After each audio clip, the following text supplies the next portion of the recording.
और उस बीच आपको बड़ी खबर बता दें, गुरुग्राम में दो गुटों के बीच झड़प हुई है। कार से कुचलने का भी आरोप लगाया है। इस घटना का सीसीटीवी फुटेज भी आया है। आपको ये जानकारी दे दें, लाठी डंडों से हमला किया, ईंट से भी हमला किया गया और उसके बाद कार से भी कुचलने की कोशिश की गई। ये तस्वीरें हम आपको दिखा रहे हैं जो घटना के वक्त की है, जहां मारपीट हो रही है और उसके बाद कार से भी कुचलने की कोशिश की जाती है। ये तस्वीरें आप देख पा रहे हैं, यहाँ पर कुछ लोग मौजूद हैं और दो कार आपस में भिड़ती हुई इनकी टक्कर होती हुई नजर आ रही है। और ये दूसरा फुटेज सामने आया है जहां एक कार अचानक से आती है और कुछ लोगों पर, देखिए, कुछ लोगों को टक्कर मारती है ये कार। ये तस्वीरें आप देख पा रहे हैं, कुछ लोग वहां पर खड़े होते हैं, टक्कर मारती है और लाठी डंडों से भी हमला किया जा रहा है, ईंट पत्थर से भी हमला किया जा रहा है। इस तरह के आरोप भी साथ ही साथ लगाए जा रहे हैं और ये वीडियो भी सामने आए हैं जो उस दौरान की वारदात को पूरी तरीके से दर्शा रहा है। तो गुरुग्राम की ये घटना सामने आई है जहां पर इस तरह से दो गुट आपस में भिड़ रहे हैं और एक दूसरे पर, देखें किस तरह से कार से यहां पर कुचलने का जो आरोप लगाया जा रहा है वो आप तस्वीरों में देख पा रहे हैं। ये कोई फिल्म की शूटिंग नहीं हो रही है बल्कि हकीकत है। गुरुग्राम में कारोबार और चुनावी रंजिश में दो गुट आमने सामने आ गए और जमकर बवाल मचाया जो सीसीटीवी में कैद हो गया। तस्वीरों में देखिए कैसे दो कारों में सवार 8 से 10 लोग एक दूसरे की जान लेने पर उतारू हैं।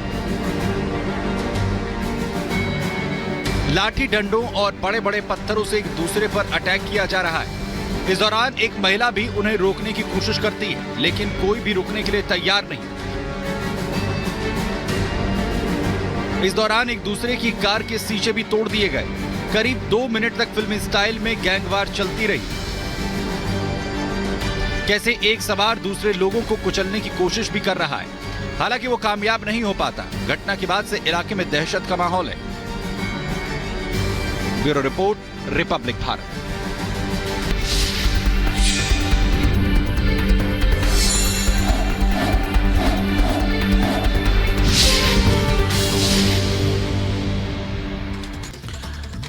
उधर दूरदर्शन के लोगों का कलर नीले से नारंगी होने से विवाद शुरू हो गया है। विपक्ष ने सवाल उठाते हुए दूरदर्शन के भगवाकरण किए जाने का आरोप लगाया है। वहीं पश्चिम बंगाल की मुख्यमंत्री ममता बनर्जी ने चुनाव आयोग से इसे रोकने को लेकर भी अपील की है। दरअसल दूरदर्शन ने अपने लोगों को ऑरेंज कलर का यहां पर बदला है, जिसके बाद यह सवाल विपक्ष उठा रहा है। देखिए,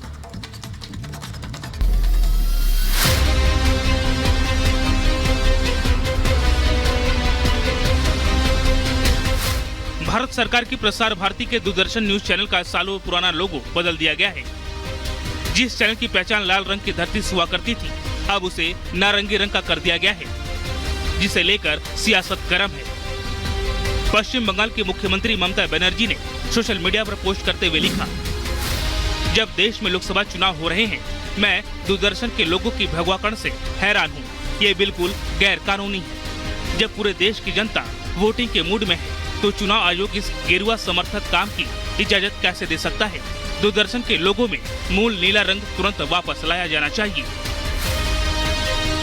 केंद्रीय सूचना और प्रसारण मंत्री अनुराग ठाकुर ने ममता बनर्जी पर कटाक्ष करते हुए कहा कि इसमें कोई आश्चर्य नहीं है। भगवा के प्रति उनका प्रेम सार्वजनिक रूप से ज्ञात है, जबकि बीजेपी ने बदलाव को घर वापसी करार दिया है। कहा, भगवा लोगों का परीक्षण 1982 में किया गया था। वहीं दूरदर्शन के लोगों का रंग लाल से नारंगी करने पर 2012 से 2014 के बीच प्रसार भारती के सीईओ रहे तृणमूल कांग्रेस के राज्यसभा सांसद जवाहर सरकार ने कहा, राष्ट्रीय प्रसारण दूरदर्शन ने अपने ऐतिहासिक फ्लैगशिप लोगो को भगवा रंग में रंग दिया है। पूर्व सीईओ के रूप में मैं इसके भगवाकरण को चिंता के साथ देख रहा हूं और महसूस कर रहा हूं कि अब प्रसार भारती नहीं बचा है, बल्कि ये प्रचार भारती है। दूरदर्शन का लोगो बदलने पर यूपी के डिप्टी सीएम केशव प्रसाद मौर्य ने विरोधियों पर तंज कसते हुए कहा, भगवा रंग से इतनी नफरत क्यों है इन लोगों को। ये लोग भगवा रंग का भी आनंद नहीं ले सकते। ये लोग सिर्फ तुष्टीकरण करने वाले लोग हैं। दूरदर्शन के समाचार चैनल प्रसार भारती ने सोशल मीडिया पर घोषणा की कि वो एक नए रंग में आ रहा है। रंग बदलने के बाद कई विरोधियों ने इसका मजाक उड़ाया और इसे बीजेपी का प्रोपेगेंडा भारती बताया। दूरदर्शन की बात करें तो ये पहली बार सार्वजनिक प्रसारण सेवा के रूप में 15 सितंबर 1959 को प्रसारित किया गया था। Bureau report, Republic Bharat.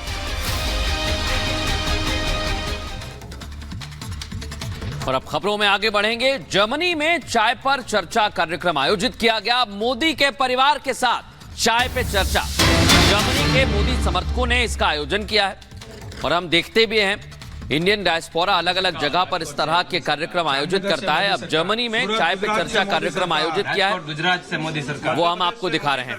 Surat Gujarat से मोदी सरकार, सूरत गुजरात से मोदी सरकार, मध्य प्रदेश से मोदी सरकार, कर्नाटका से मोदी सरकार, लखनऊ से मोदी सरकार, इंदौर से मोदी सरकार, इंदौर से मोदी सरकार, जामनगर राजकोट से मोदी सरकार, लखनऊ से मोदी सरकार, बंगाल से, सूरत गुजरात से मोदी सरकार, राजकोट गुजरात से। चुनाव भारत में है, लेकिन इसकी गूंज 7000 किलोमीटर दूर जर्मनी में भी सुनाई दे रही है। जर्मनी में भी प्रधानमंत्री नरेंद्र मोदी की बात हो रही है।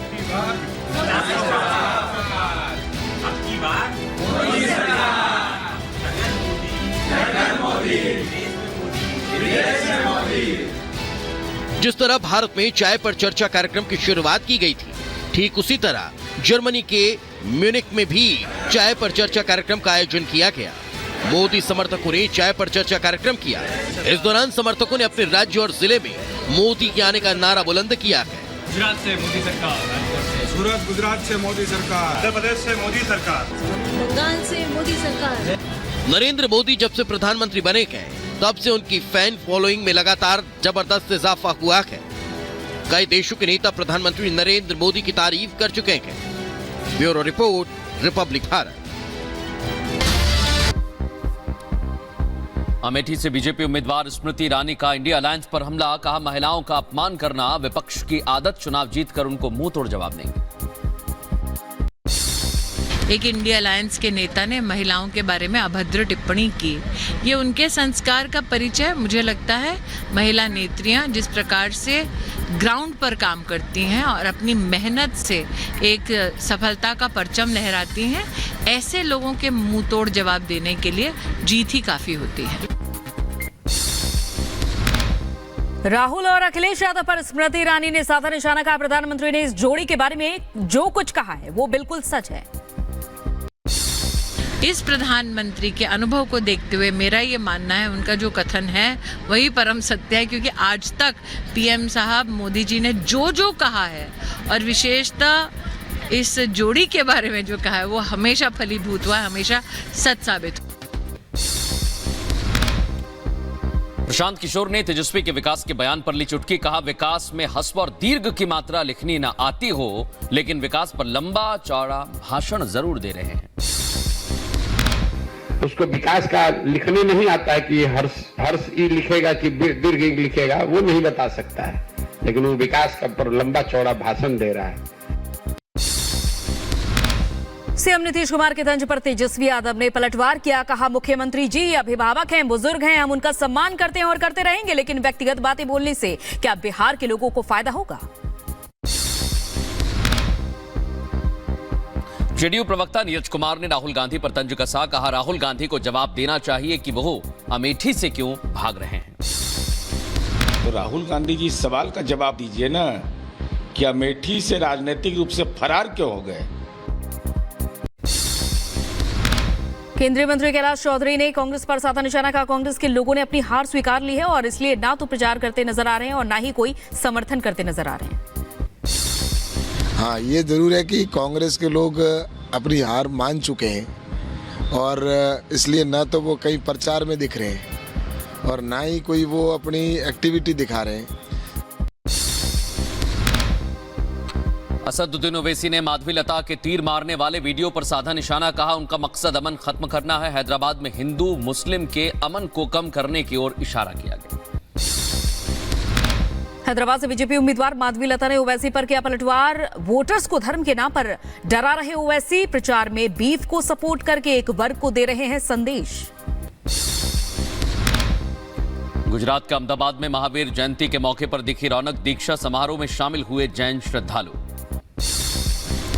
गुजरात के राजकोट में पूर्व मुख्यमंत्री विजय रूपाणी ने महावीर जयंती यात्रा को हरी झंडी दिखाई। महावीर जयंती यात्रा को लेकर सुरक्षा के पुख्ता इंतजाम। जम्मू कश्मीर के पुंछ में पुलिस को बड़ी सफलता मिली। पुलिस ने बरामद किए 2 चाइनीज ग्रेनेड, एक पाकिस्तानी पिस्टल।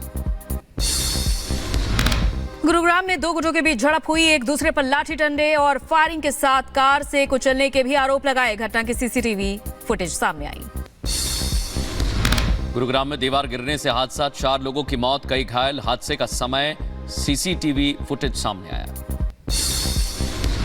यूपी के अयोध्या धाम स्टेशन के पास पटरी से उतरी मालगाड़ी। डाटा से बाराबंकी जा रही थी मालगाड़ी।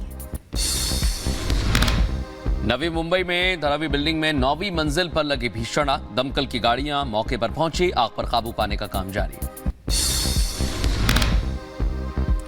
खबरों में आगे बढ़ते हैं, जहां बाढ़ ने तबाही मचाई। अफगानिस्तान से ये तस्वीरें सामने आई हैं और 29 लोगों की मौत हो चुकी है।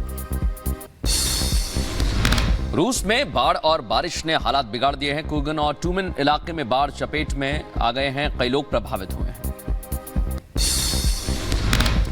रूस की टोबोल नदी का भी जलस्तर बढ़ा। आसपास के इलाकों में 5000 से ज्यादा घर हुए जलमग्न। अब तक 3000 के करीब लोगों का रेस्क्यू किया गया।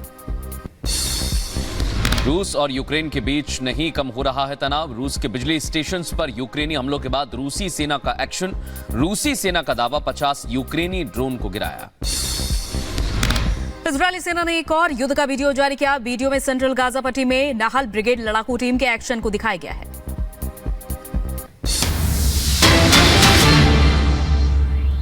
और इस बीच आपको बड़ी खबर बता दें, गुरुग्राम में 2 गुटों के बीच झड़प हुई है। कार से कुचलने का भी आरोप लगाया है। इस घटना का सीसीटीवी फुटेज भी आया है।